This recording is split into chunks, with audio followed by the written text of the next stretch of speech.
The Ascension of Isaiah is a complicated, little-known early Judeo-Christian work not included in the Bible. This video focuses on its date of composition. If you want to get a better understanding of the content of this text, watch this video where I give a basic summary of its contents. Or you can read the text for free yourself by clicking on the link that I provide in the description, or you can just go on Google and type in Ascension of Isaiah, and there's a lot of links there giving the text in full because it's in the public domain. This text is complicated because it appears to be a composite, at least to some degree. If this is true, it means multiple parts of the text were composed at different times by different authors, and then someone else later put it all into one text. This is actually somewhat common in ancient literature, and it seems to be the majority view among scholars that this is the case with the Ascension. There are three parts we can identify within the text. There's the first part, chapters 1 through 5, and scholars generally refer to this section as the martyrdom of Isaiah. The latter part, chapters 6 through 11, is referred to as the vision of Isaiah, and there's a subsection within the first part, the martyrdom of Isaiah,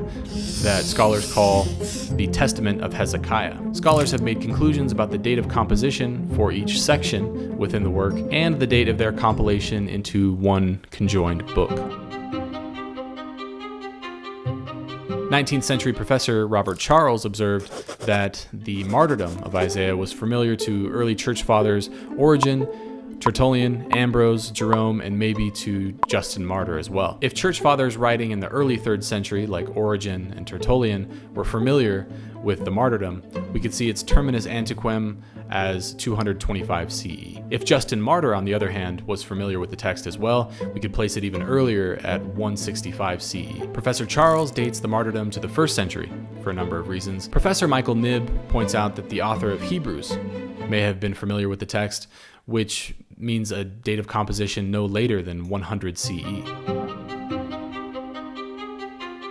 Dating the vision of Isaiah seems to be more difficult. The terminus antiquem may be established by Epiphanius in his Panarion, written in the late 4th century. Jerome cites the text as well in his commentary on Isaiah, written at the beginning of the 5th century. There may be citations of the text in late 2nd century works like the Acts of Peter and the Protevangelium of James, and many scholars point to Gnostic elements within the text, making it similar to many 2nd century works. For these reasons, many scholars see the vision of Isaiah as a mid to late 2nd century text.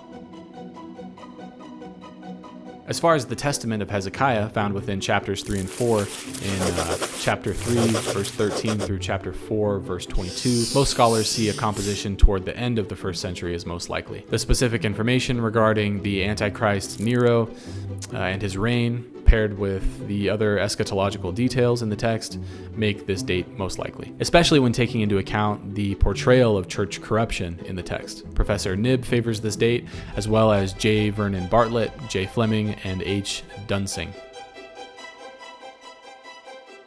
If the Ascension is a composite work, we're not sure when the three parts were conjoined as one. The manuscript evidence points to a terminus antiquem of the entire work being the 6th century CE, as the Ethiopic, Greek, and Latin witnesses so date at the latest. Professor Müller wrote, in its present form, the Ascension of Isaiah is a Christian work which was put together at the earliest in the 2nd half of the 2nd century. It was intended to combat, in the manner of an ancient apocalypse, certain contemporary evils, the lack of discipline, and the divisions in the church. Professor Knibb concludes dating the entire adjoined composition between the 3rd and 4th centuries is more reasonable. Professor Jonathan Knight comments on the date of the Ascension of Isaiah. Quote, "It is difficult to date the Ascension of Isaiah with precision, but helpful to specify some parameters which can define any decision.